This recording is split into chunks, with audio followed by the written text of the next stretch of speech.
బంగారు పండ్లు అనేటువంటి అనుదిన వర్తమాన కార్యక్రమం చూస్తున్న మీ అందరికీ ప్రభువైన యేసుక్రీస్తు వారి శ్రేష్టమైన నామంలో వందనాలు తెలియజేసుకుంటూ ఉన్నాను. ఈరోజు మన ధ్యాన అంశము ఏలోహిం ఖయీం అనేటువంటి అంశాన్ని ధ్యానం చేస్తున్నాం. అంటే జీవము గల దేవుడు అని అర్థం. మన దేవుడు జీవాధిపతి అని, జీవము గల దేవుడని మనందరికీ తెలిసిన విషయమే. ఆదికాండంలో 2వ అధ్యాయం 7వ వచనంలో దేవుడైన యెహోవా నేలమంటితో నరుని నిర్మించి వాని నాసికారంధ్రములో ఆయన జీవవాయువు ఊదినప్పుడు ఆ నరుడు జీవాత్మ ఆయను అనేటువంటి మాట రాయబడి ఉంది. మంటితో నరుని తయారు చేసిన తర్వాత ఆయన జీవాత్మను వానిలో ఊదినప్పుడు వాడు కంప్లీట్గా జీవము పొందుకున్నటువంటి మానవుడిగా తయారయ్యాడు అనేటువంటి మాటను మొదటగా మనం అక్కడ చూస్తాం. మన దేవుడు జీవమిచ్చేటువంటి దేవుడు. మన దేవుడు ఎండిన ఎముకలలో జీవాన్ని పంపించేటువంటి దేవుడు. యెహెజ్కేలు గ్రంథము 37వ అధ్యాయంలో యెహెజ్కేలుతో దేవుడు మాట్లాడుతూ ఉన్నాడు. ఒక ఎముకల లోయలోనికి యెహెజ్కేలుని తీసుకుని వెళ్ళి అడుగుతున్నారు యెహెజ్కేలుతో దేవుడు, నరపుత్రుడా, ఈ ఎముకలు బ్రతకగలవా అని అడుగుతున్నాడు ఆయన. అప్పుడు యెహెజ్కేలు అంటున్నాడు, ఏమో ప్రభువా, నాకేం తెలియదు, నీకే తెలుస్తుంది అనేటువంటి మాటలు యెహెజ్కేలు మాట్లాడినప్పుడు, నీవు ప్రవచనం ఎత్తి మాట్లాడు, ఎండిపోయిన ఎముకలను అవన్నీ ఒక దగ్గరికి వచ్చి అది స్కెల్టన్ లాగా ఫామ్ అయ్యేటువంటి మాటలన్నీ కూడా నీవు ఉపయోగించు. ఆ తర్వాత దాని మీదకి చర్మము వచ్చేటట్లు ప్రవచించు, దాని తర్వాత నరములు వచ్చేటట్లు ప్రవచించు, ఆ తరువాత ఆ సైన్యమంతా లేచి నిలవబడేటట్లు ప్రవచించు. అయితే అప్పుడు ఈ దేవుని యొక్క జీవాత్మ వాళ్ళ మీదకి ఊదినప్పుడు వాళ్ళందరూ మనుషులుగా మహాసైన్యముగా లేచి నిలవబడ్డారు అనేటువంటి మాటలు మనకు అక్కడ రాయబడి ఉంటాయి. దేవుని యొక్క జీవము పంపించడం, దేవుని యొక్క జీవము, దేవుని యొక్క ఊపిరి ఒక మనుష్యుణ్ణి, చచ్చిపోయిన వాడిని బ్రతికిస్తుంది. మరి ఈరోజు మనమందరం సజీవులుగా ఉన్నాం. ఈరోజు మనమందరం కూడా సజీవుల లెక్కల్లోనే ఉన్నాం. అయితే పాపముల చేతను, అపరాధముల చేతను మనము చచ్చిన వారమై ఉండగా క్రీస్తుతో కూడా ఆయన మనల్ని లేపెననే మాట రాయబడి ఉంది. మనము పాపములతో, అపరాధములతో ఉన్నప్పుడు ప్రభువుని అడగాలి, దేవా, నిజముగా అటువంటి చచ్చిన స్థితిలో నేనున్నాను, నీ జీవవాయువు నాలో ఊదండి, ఒక్కసారి మరలా నూతనముగా నన్ను బ్రతికించండి, నూతనముగా మరలా నూతన సృష్టిగా నన్ను చేయండి అని మనం అడిగినప్పుడు తప్పకుండా దేవుడు మనల్ని నూతన పరుస్తాడు. ఆ పాపములు, అపరాధముల చేత చచ్చిన మన జీవితాలలో, ఆ చచ్చిన స్థితిలో నుంచి జీవము గల స్థితిలోనికి మనం రావడానికి అవసరమైన కృప దేవుడు మనకు అనుగ్రహిస్తారు. ఎందుకంటే ఆయన పేరు జీవాధిపతి అనేటువంటి మాటని పౌలు భక్తుడు ఉపయోగిస్తాడు. ఆయన మనము అపోస్తుల కార్యాల్లో చూస్తే, అపోస్తుల కార్యాల్లో ఈ మాట రాయబడి ఉంటుంది. 3వ అధ్యాయం 15వ వచనంలో, అపోస్తుల కార్యాలు 3వ అధ్యాయం 15వ వచనంలో మీరు జీవాధిపతిని చంపిరి అనేటువంటి మాట రాయబడి ఉంది. అక్కడ మీరు జీవాధిపతిని చంపారు, అయినా సరే దేవుడు ఈ విధముగా కార్యాలు జరిగించాడని పేతురు అక్కడ పెంతెకొస్తు పండుగ దినం అయిన తర్వాత ప్రజలందరితో మాట్లాడుతున్నప్పుడు, అనేకమైన విషయాలను బోధ చేస్తూ ఉన్నప్పుడు దేవుణ్ణి జీవాధిపతి అనేటువంటి మాట ద్వారా మాట్లాడడం అనేది మనం అక్కడ చూస్తాం.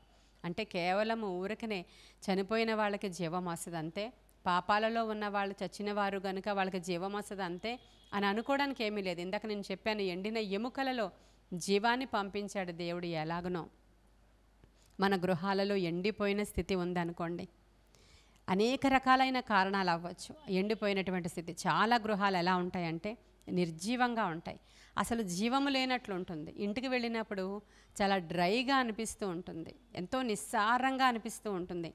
అబ్బాయి ఇంటికి వచ్చాం కానీ ఏంటోలా ఉంది అనిపిస్తూ ఉంటుంది. కొంతమందికి కష్టాల వల్ల అలా అనిపిస్తుంది, కొంతమందికి సహజంగా అలా అనిపిస్తూ ఉంటుంది. ఎందుకంటే దేవుని యొక్క ప్రసన్నత ఆ గృహాలలో లేనప్పుడు, దేవుని యొక్క ఆత్మ సంచారం ఆ గృహాలలో లేనప్పుడు ఒకలాంటి డ్రైనెస్ ఆ గృహాలలో ఏలుబడి చేస్తూ ఉంటుంది.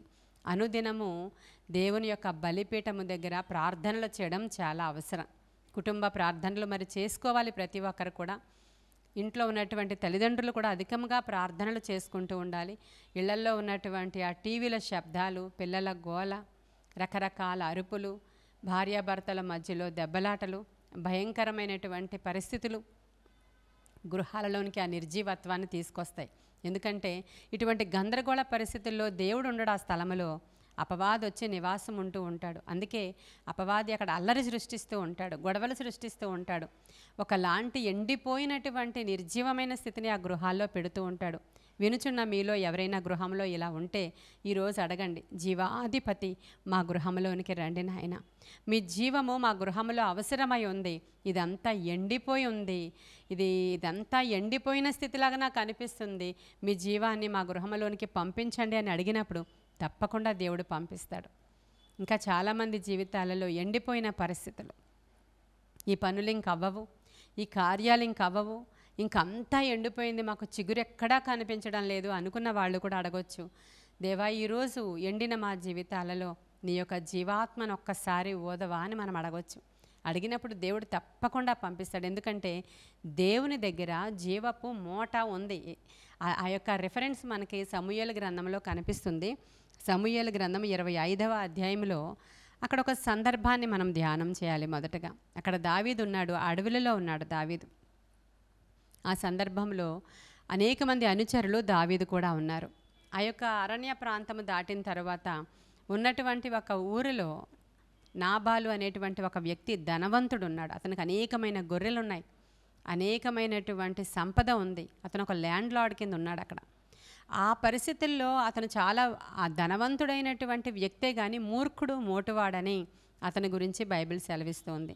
ఒకానొక సందర్భంలో దావీదు అడుగుతున్నాడు, గొర్రె బొచ్చు కత్తిరించు కాలం వచ్చింది కాబట్టి మాకు గొర్రెల మాంసాన్ని పంపించమని మీ యజమానుడితో చెప్పండి, ఎందుకంటే మేము మీ గొర్రెల కాపర్లు ఇక్కడ కాచుకుంటూ ఉన్నప్పుడు, మందను మేపుతూ ఉన్నప్పుడు అనేకమైనటువంటి శత్రువులు వచ్చినా మృగాలు వచ్చినా వాటి నుంచి కాపాడడానికి మేము ఎంతో మీకు సహాయం చేశాం, కాబట్టి మాకు సహాయం చేయమని నేను అడిగానని మీ యొక్క యజమానుడితో చెప్పండి అని దావీదు కబురు పంపిస్తాడు. అయితే దావీదును చాలా చీప్గా మాట్లాడతాడు నాబాలు. అతనికి ఎందుకు నేనివ్వాలి, యజమానుడి దగ్గర నుంచి పారిపోయిన వాడు, ఇలా అలా చాలా మాటలు దావీదును తిట్టినప్పుడు, తోలనాడినప్పుడు దావీదుకు కోపం వచ్చి అంటాడు, యుద్ధానికి వెళదాం వాళ్ళ మీద, వాళ్ళ ఇంట్లో మగవాడు ఎవడు కూడా లేకుండా వాళ్ళందరినీ కూడా చంపేయాలని దావీదు చాలా కోపముతో ఉన్న సందర్భంలో ఆ యొక్క నాబాలు భార్య అయినటువంటి అబీగయలు అనేటువంటి ఒక స్త్రీ, ఆవిడ ఆ మాంసం అంతా రెడీ చేసి అనేకమైనటువంటి అంజూరపు పండ్లు పట్టుకుని, ద్రాక్ష పండ్లు పట్టుకుని, ద్రాక్షరసం పట్టుకుని, రొట్టెలు పట్టుకొని, అంటే కాంప్రమైజ్ అవ్వడానికి, ఆయన కోపము నుంచి విడిపించడానికి, దావీదు దగ్గర ఒక సంధి చేసుకోవడానికని ఒక స్త్రీ, చాలా జ్ఞానము కలిగిన స్త్రీ తన భర్తకు చెప్పకుండా, ఎందుకంటే భర్త మూర్ఖుడు, మోటువాడు, త్రాగుబోతు, ప్రియమైన దేవుని బిడ్డలారా. అలాంటి సందర్భంలో ఆ స్త్రీ వచ్చి దావీదు దగ్గర సాగిలపడి తీసుకొచ్చిన ఆహార పదార్థాలని దావీదుకిచ్చి ఒక మంచి మాట అమ్మాయి పలుకుతుందండి. 1వ సమూయేలు గ్రంథం 25వ అధ్యాయము 29వ వచనము, నిన్ను హింసించుటకైనను నీ ప్రాణము తీయుటకైనను ఎవడైనా ఉద్దేశించిన ఎడల నా ఏలిన వాడవగు నీ ప్రాణమును నీ దేవుడైన యెహోవా యొద్దనున్న జీవపు మూటలో కట్టబడును కదా అంటుందామె. ఎవడైనా నీ ప్రాణాన్ని తీయడానికి కానీ, నిన్ను హింస పెట్టడానికి కానీ, నిన్ను బాధ పెట్టడానికి కానీ ప్రయత్నిస్తే నిన్నెవ్వడు చంపలేడయ్యా, ఎందుకంటే నీ ప్రాణము దేవుని ఉన్నటువంటి జీవపు మూటలో కట్టబడి ఉంది అంటుంది. హల్లెలూయా! ఎంత జ్ఞానవంతురాలో చూడండి. ఎంతో ప్రార్థనాపరురాలైనటువంటి స్త్రీ ఆవిడ.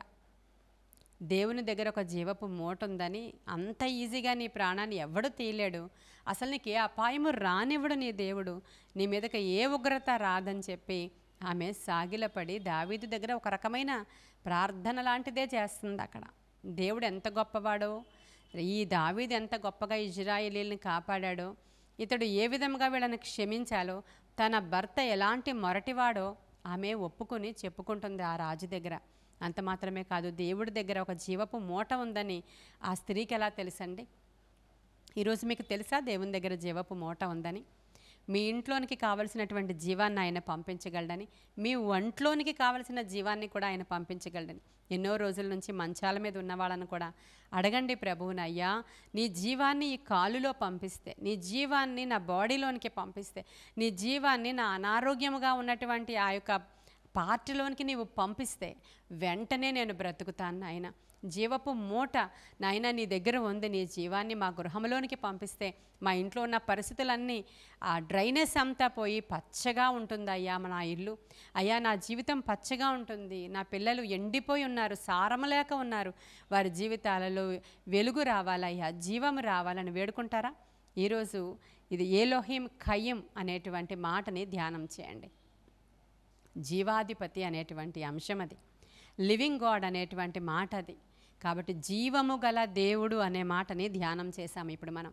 కాబట్టి ఏ ఏరియాలో మీ ఇంట్లోకి జీవం కావాలో, అంటే ఆర్థిక పరిస్థితి అవ్వచ్చు, మానసిక పరిస్థితి అవ్వచ్చు, ఆత్మీయ పరిస్థితి అవ్వచ్చు, శారీరక పరిస్థితి అవ్వచ్చు, దేవుడు జీవాన్ని నింపాలని నేను ఆశపడుతూ ఉన్నాను. ఆయన దగ్గరే ఉంది అది. ఈరోజు మీరు అడిగితే తప్పకుండా ఇస్తాడు. ఈ కొన్ని మాటలు దేవుడు మన వినికిడిలో దీవించునుగాక. ఆమేన్. ప్రార్థన చేసుకుందామా? మహాపరిశుద్ధుడైన తండ్రి, మహోన్నతుడైన దేవా, నీకు వందనాలు. నిత్య నివాసి, సత్యస్వరూపి, జీవాధిపతి, నీకు వందనాలు. జీవం గల ప్రతిదానికి తండ్రి అయిన వాడా, నీకు వందనాలు. నీ జీవాన్ని ఈరోజు చూచుచున్న బిడ్డలలోనికి పంపించండి. అనారోగ్యముగా ఉన్నవారు వింటున్నట్లయితే నజరేయుడైన యేసు నామంలో ఇప్పుడే ఆ బిడ్డల జీవితాల్లో స్వస్థత కలుగునుగాక. నీ జీవము వెళ్ళి చచ్చుబడిపోయిన ప్రతి ఏరియాని తాకునుగాక నా తండ్రి. గృహాలలో ఆశీర్వాదం వచ్చునుగాక, గృహాలలోనికి జీవం వచ్చునుగాక. ఎండిన స్థితిలో నాయన, ఎండిన స్థితి పారిపోయే జీవం వచ్చునుగాక గృహాలలోనికి. జీవాధిపతిగా వారి గృహాలలో ఈరోజు అద్భుతం జరిగించి మీరు మహిమ పొందుకోమని యేసయ్య శ్రేష్ఠ నామంలో అడుగుచున్నాము తండ్రి. Amen, amen. God bless you.